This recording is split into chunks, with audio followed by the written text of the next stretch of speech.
Hello, and thank you for joining me again today on the Finding Hope After Loss podcast. Today starts season 4. I can't believe that we are already in season 4. So I wanted to take a minute to let everyone know that there are 3 ways that you can help support the show to keep it growing and to help it reach more loss and infertility families. The first way is to leave a positive rating or review on Apple or Spotify. It's a quick and easy thing that you can do to help the show. The second way is to subscribe. This helps you to not miss any episodes, along with helping the show. And then the third way is to join the new Patreon account. This allows you to get exclusive bonus episodes and content that's not on the normal show. If you're interested, you can check this out at patreon.com/Finding Hope After Loss. Today, I am talking with Alissa. She is a mom to 2 living boys and a daughter, Isabelle, in heaven. She and her husband had to go through fertility treatment in order to get pregnant. At 21 weeks, they found out Isabelle had a rare heart condition. Alissa also recently gave birth to her rainbow baby just a few months ago. In this episode, she talks about her loss, how she coped with her grief, and about her pregnancy after loss. Hello, everyone. Today I am here with Alissa. Alissa, can you tell us a little bit about yourself? Yeah, I am married for 9 years today and have 3 kids, 2 boys that are here on earth and 1 daughter in heaven. And then we have 2 dogs, and I am also a drug and alcohol counselor. That sounds like a very busy life. Yes. What kind of dogs do you have? We have a lab hound, like a lab hound mix, and then so she's kind of like a mini black lab. And then we also have a plot hound. Okay, I'm not as familiar with those. Yeah, she's like the dog in Lady and the Tramp, the older one that's blind. Yeah, Oh, she's like that. I She's love like that a visual though. yeah, she's like a traditional hound. So do you mind sharing a little bit about your lost story? Yeah, so with my 6-year-old son, we had no issues getting pregnant. Pregnancy was great. Everything went well with his birth. I did have to have an emergency C-section because he got stuck, but otherwise everything was great. When he was 2, we decided to start trying for another baby, and we just were not getting pregnant. So we actually tried for 2 years and then sought out, what was going on in infertility stuff. Our infertility issues are pretty solvable with the help of IUI. So we are kind of a rare category in that sense because most people have to jump right to IVF. But we ended up pursuing IUI and got pregnant on our second round. And that was my pregnancy with Isabelle. And my pregnancy with her was going great. I had really minimal symptoms. We were super excited, did a gender reveal with our family. And then because I was over 35, we went in for a more in-depth anatomy scan when I was 21 weeks pregnant. And the doctor saw that there were several issues going on with her, mainly with her heart. So he ended up rushing us to a major hospital in Minneapolis. And so we went there the next morning and had a cardio ultrasound and found out that Isabelle had Epstein's anomaly, which is 1 in a million of a heart condition. And so she was in a really massive heart failure. They were actually really surprised that she was still alive. So they gave us the option of either being induced with her and choosing when that would happen, or else just waiting until she passed and then being induced. So we ultimately decided to be induced. It was on a Friday that we made that decision, and we decided to wait until Tuesday to be induced. And so she did make it to Tuesday, and she ended up passing during my labor process. I had a really horrific labor and delivery with her. I had a lot of back labor, so it was extremely painful. Normally at 22 weeks, a baby just tends to slip out, but she ended up I don't know if it was my body fighting it or what, but ended up pushing for probably half an hour before she finally was delivered. So yeah, and then we obviously took time to grieve and then decided to try again and had our rainbow baby in February. Thank you for sharing that. What Yeah. now, was her condition anything that you had ever heard of before? Nope, never had heard of it before. And I've never met another lost mom that their baby had that condition. But again, it's one in a million, so it is very rare. I know for me, because Jasmine also had a rare condition, not as rare as that one, but still really rare. And, I feel like when they say the statistics are like, less than 1% that you'll get that, like it makes me feel like those statistics can't be trusted anymore. Did it like change your view on like numbers or anything like that? No, no, not really. It was just, for me, it was just like, okay, this is what's in front of me. So, we're just gonna have to figure this out. So, and I think, correct me if I'm wrong, but I think you didn't announce your rainbow baby until they were born, correct? Correct. So Yeah.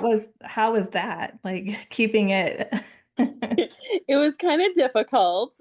I mean, people that I saw on a daily basis, they obviously knew I was pregnant and very close friends and family, but we were just so nervous, even though Isabel's heart condition was one in a million, it was still very emotionally and physically draining to be pregnant again.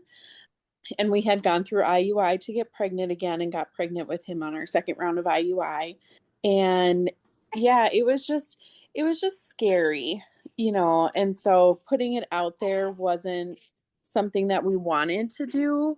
And then like my mom kind of wanted us to put it out there and be more celebratory, and we did get to that point in some parts of the pregnancy, but there was a lot of it too where it was like, nope, we're just, yes, we love him and we're celebrating him, but we're also scared.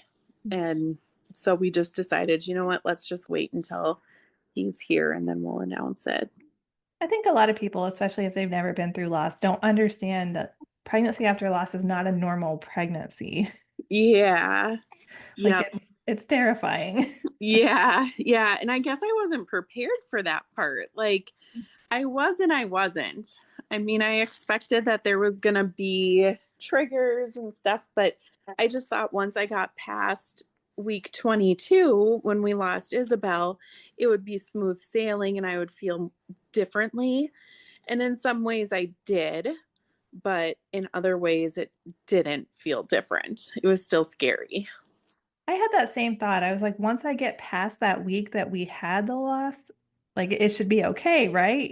But Yeah. same as you, like it wasn't. Then I just had new fears. Yeah. And Yeah. I There was think always the underlying fear of losing him for one reason or another. and I think that's one of the kind of bad things about being in the loss community is now like I'm far too aware of all the things that can go wrong, and Yeah. sometimes that's not a good thing. Yeah. I guess knowing information is good and bad. Yes. Yep. So, did you find that there were any particular things that helped you with your grief after going through your loss? Yeah. So since I am a counselor, I got into therapy right away after our loss. Like I think I started it a week after we had lost Isabel. And it's so funny because I look back and I was literally like, okay, you have X amount of weeks to heal me because I have to go back to work and be a functioning person. And my therapist was just like, yep, no. Like, it doesn't work like that. Sorry. Yeah. So, I mean, therapy helped out a ton, like so much. Yeah, she has helped me so much through this entire journey, and I still meet with her.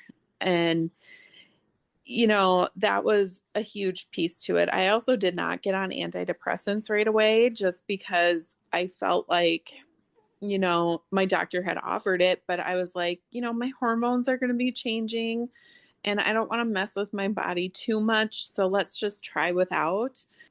And I ended up having like a mental health breakdown right after the new year. It was like 2 days after the new year. And so I ended up getting on antidepressants and just being super gentle with myself and kind of open to with my job on where I was at. And they were so gracious with me and made some allowances for me just due to my circumstances. And so, like, all of those things combined were helpful. And I would say, too, it really took a village for me. It was really the support of family and friends, especially after that breakdown. My husband was just phenomenal for me in that time frame too. I mean, sometimes I forget that he had to watch me go through this deep depression, and so did my mom and other people, but for him it was a constant thing. He was a huge support, and my 6 year old also experienced it in a very different way. And I remember one night after counseling coming home, and I had told my husband, like, oh, I cried the whole session. And my 6 year old was like, oh, how come you're sad? And we're very open with him. And so I told him, I really miss Isabelle. And he was like, I do too.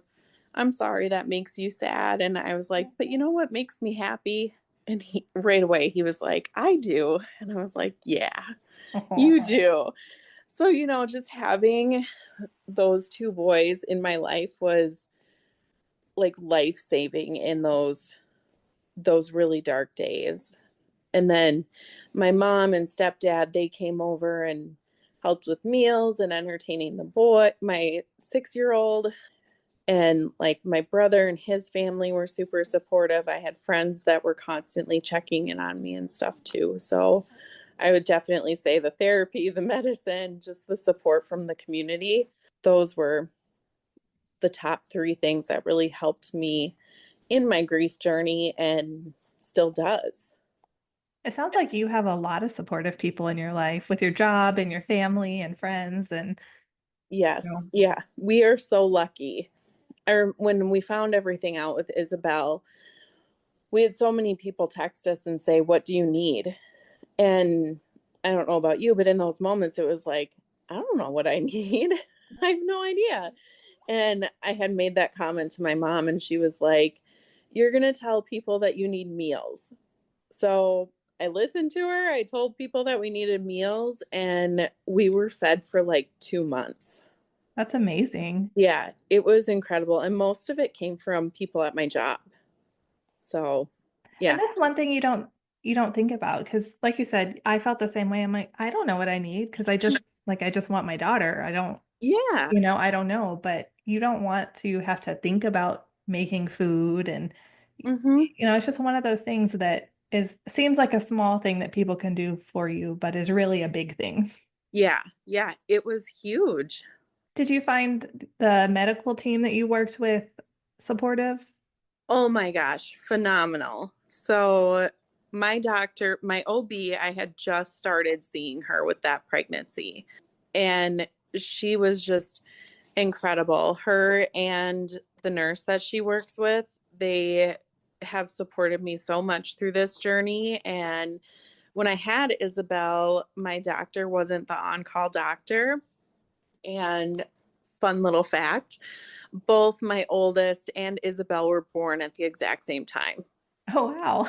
Yeah. Yep.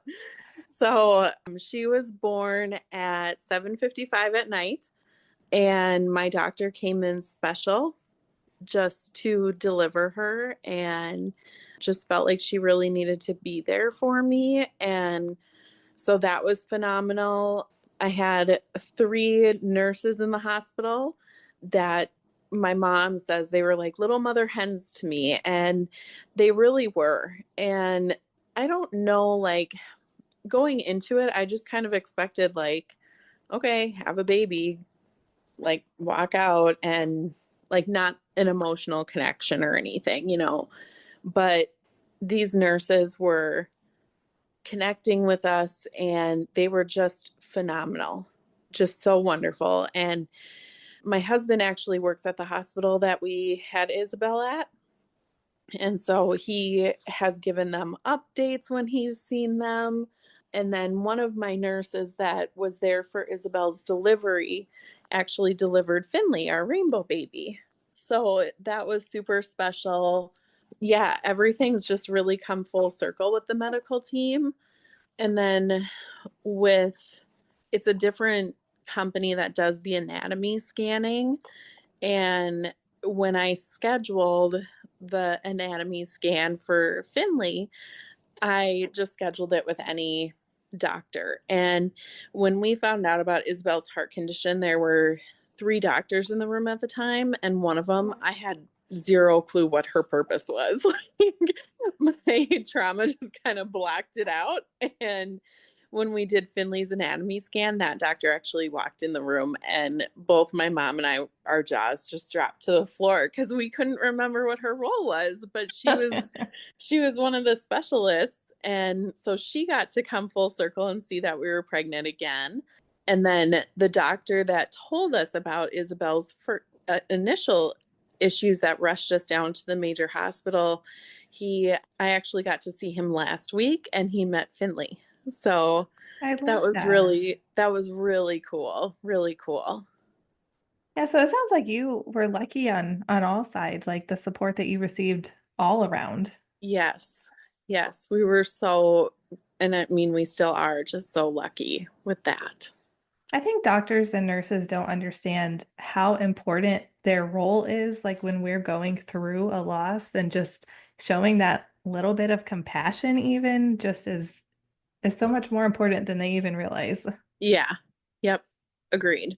Yeah, they can either, I mean, it's a horrible experience either way, but Hmm. they can make it as good as it could be or as bad as it could be. Yes, yes, 100%. And like when I was in so much pain from the back labor when I delivered Isabel, my nurse Kayla, the one that also delivered Finley, I'll never forget. She just got super close to my face. I think partly because I was not wearing contacts or glasses, so I couldn't see. But she just got really close to me and just so gently was like, Alissa, you can do this. You have strength. And she experienced her own miscarriages, and she disclosed that to me, and she was like, you are so much stronger than I am. And it just getting that encouragement, that helped me so much in that moment of just extreme pain. It helped me get through, and just that reminder that the strength was there was what I needed. It's like making me tear up over here. So, are there any special things you do? Like, do you celebrate her birthday every year? Or are there any other ways you incorporate her into the family? Yeah, so we actually have, I mean, it's battery operated so that it's not a fire hazard, but we have a candle that we keep lit at all times in our house. And it's in one of those like lantern things. And I have a Cricut machine. And so I put her name and birth date on it. And then at every holiday, we light a real candle for Isabelle for her birthday. So this year was her first birthday. And my husband and I both took the day off and just did self care. We went up to where she's buried. And then we had a cake made up for her. And that was kind of our way of incorporating my 6 year old into her birthday. And so he understood, like, we're celebrating Isabel's birthday, even though she's not here, and had a cake for her. And yeah. So in family pictures, we have a weighted elephant with her name on it. So we'll either use that or our lantern with the candle. So we definitely do. And then my older brother and sister-in-law, they are going to have a baby girl in August, and they decided to do the middle name after Isabel. I love that. Yeah, it was so touching to have them make that decision and choose that. And they had told us that was their way of wanting to keep Isabel in the family. So, I love your family. They are pretty great. So if you were to give any advice to someone who's like newly going through loss, what would you tell them?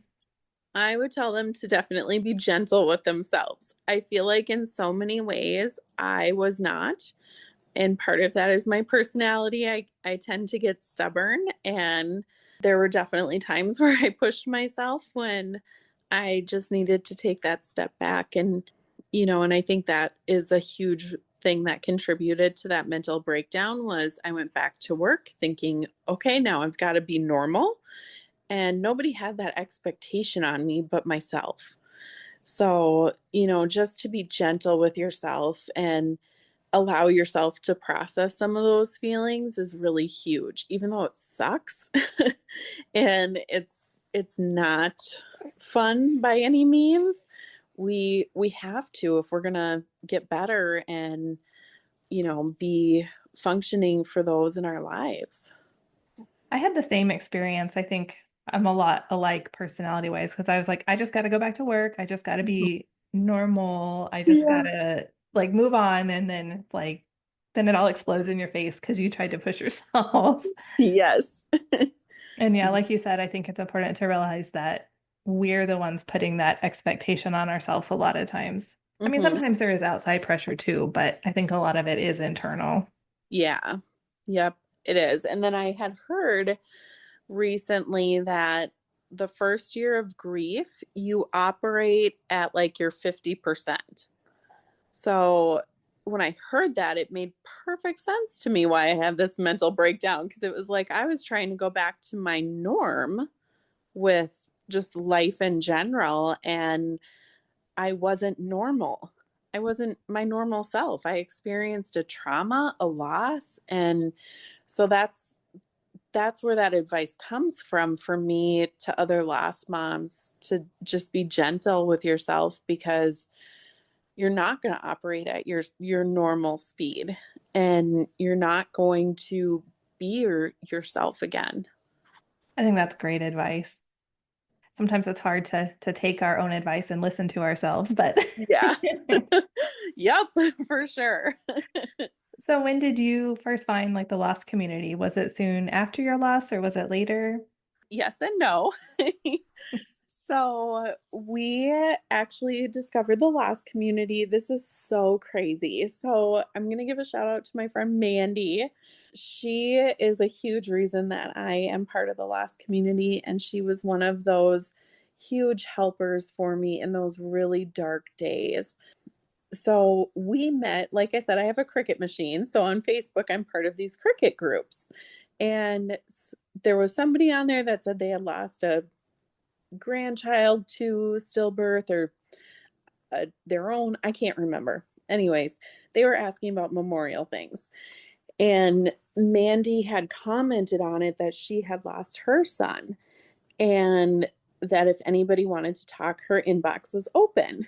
And right away, I was like, okay, are you serious? Or are you just saying that? So I did reach out to her and I was like, I need to talk to somebody because I felt so alone. Like, even though my husband went through the loss with me, you know, he's a man, I'm a woman. So there's that difference. And I also felt really alone in the sense that I didn't know anybody that had lost a baby as far along as I did. And I also didn't know anybody that was trying to parent after losing a child. So I had reached out to Mandy and immediately we clicked. And she connected me to Journey for Jasmine and Touch of Teddy and other organizations in the Lost Mom community. And her and I have gotten to be extremely close and we talk all the time. We're constantly texting each other. And yeah, like I said, she's been a huge, huge support for me. I love that. I always wondered how you two met. Yep. Yeah, and so we're trying to figure out when we can meet in person because she's in Ohio, I'm in Minnesota. So we're trying to make that happen. So she might come out to Minnesota this summer. And if not, we're going to try and meet halfway in Wisconsin. Amazing. I love Yeah. that. Yeah, Yeah. there's just something about having a friend who's gone through what you have, Mhm. it's just so different. Like you don't have to explain yourself. Yeah, yeah, there's been so many times. Well, and she had experience too having pregnancy after loss, and so even through my pregnancy or moment like having grief days, it was like, "Okay, here's where I'm at, Mandy," and she does the same with me too. So, it's been a great relationship. Yeah, I feel like family and friends, like they try, but if you haven't been through it, you just can't understand it fully. Yeah, and, like, what I've really learned too is everybody has a different perspective on it, like, my mom and dad, they have their own pain and grief from this loss, plus they're heartbroken for me and Ryan, and even my husband, he has a different perspective of the loss, and his grief journey is different. My six-year-old's grief journey is different, and my brother's grief journey in it, my my husband's siblings, everybody has a different perspective on it, even though as a family we go through it somewhat together, but it's different for them than it is for us as the parents and us as the mom. Yeah, and sometimes I think we don't realize how much it does affect our other family members because there's even times now, she would have been 7 this year, so it's been 7 years for us. Mhm. And there's still times that somebody in my family will say something and I'll be like, I didn't realize it affected you like that, because we Yeah. just don't always focus on them. Yeah. So Yeah. yeah, it's interesting. Mhm. So when did you know that you were ready to try again, or did you just kind of do it? You know? Um, I I remember, like, just kinda thinking about it a lot in my head, and this is totally my husband's personality, but he was ready to start trying before I was and didn't say anything. He just graciously and lovingly waited for me and just waited for me to say something to make sure that I was ready because we had a very serious conversation about not trying again. We were actually recommended to have an amniocentesis with Isabelle because they thought that she would have had other issues other than her heart, and so we were under the impression that if we did have another baby, there could be other issues, and we didn't know what that would mean for our family, and so I was like, "Yep, just done. We're done." And then, like I said, I was just constantly thinking like, maybe this is something I want. And so I mentioned it to my husband in the beginning of March last year, and he was like, "Well, I've been thinking about it too." And like I said, he works at the hospital where we had a lot of stuff done medically. And so he ran into the doctor that had found out Isabel's heart issue. And he had a conversation with him about everything, and so that doctor had said, like, "If you guys did pursue this, you would need to go through a genetic counselor, and then they can give you kind of the rundown on things," but he had told my husband, like, "Honestly, the chances of you having a baby with a disability is pretty low." And so we did the genetic counseling, came up with that same answer, and then it was like, "Okay, this is what we're this is what we're gonna do." So we went back to the infertility clinic in April of last year. So they think then that it was just a random occurrence that happened, nothing Yeah, or nothing genetic. right. Yeah. That to me, that's what Jasmine's was as well. And to me, I'm like, well, that's good and bad news, Yeah.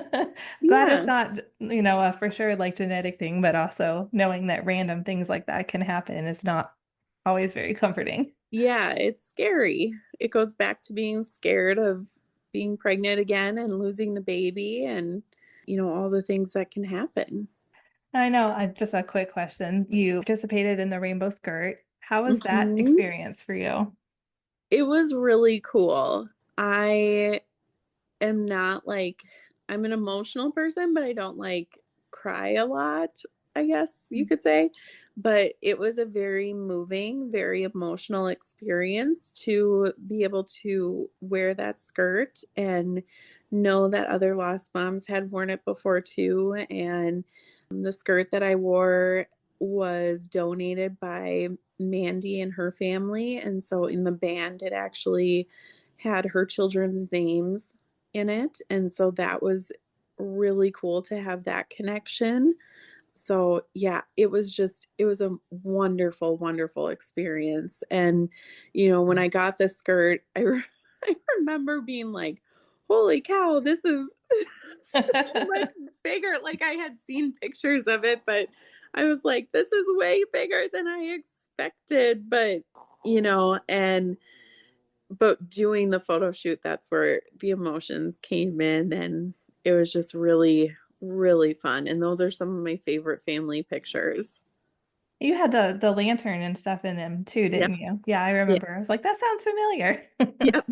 Yeah, we had the lantern and Isabel's elephant. I think it's kind of hard to accurately describe the size of the skirt. Even I keep telling people like it's very big, but Yeah. I don't think that describes it very well. No, yeah, it was huge. I took it out of the box and, like, stood in the corner of our living room, and it took up, like, almost our entire living room. But I am glad to hear that it was a good experience and that, you're able to use the skirt that came from Mandy. I think that's super special too. Yeah. Yes, it was a very special experience. So is there anything else that you'd like to share or add? I don't think so. We covered quite a bit. Yeah. Well, I want to thank you so much for coming on today and sharing your story with us. Yes, thank you, Sarah. I appreciate it. Thank you so much, Alissa, for sharing your story with us. I think it's so important to highlight that despite all of the support that Alissa had surrounding her, that she still struggled with her mental health after losing her daughter. I think this is so important to talk about. You can be surrounded by all the nicest, most supportive people ever, and you can still feel so isolated and so alone throughout infertility and loss. And it shows that even people who appear okay on the outside are often struggling on the inside. We, and often other people too, expect ourselves to be the person that we were before our loss. And we just have to realize that we will never be that same person again. Don't push yourself too hard, too fast. I know it's tempting to want to just push yourself to be, quote, normal again, but then we aren't truly dealing with our feelings. Just remember to always be gentle with yourself and your feelings. There is no wrong way to feel.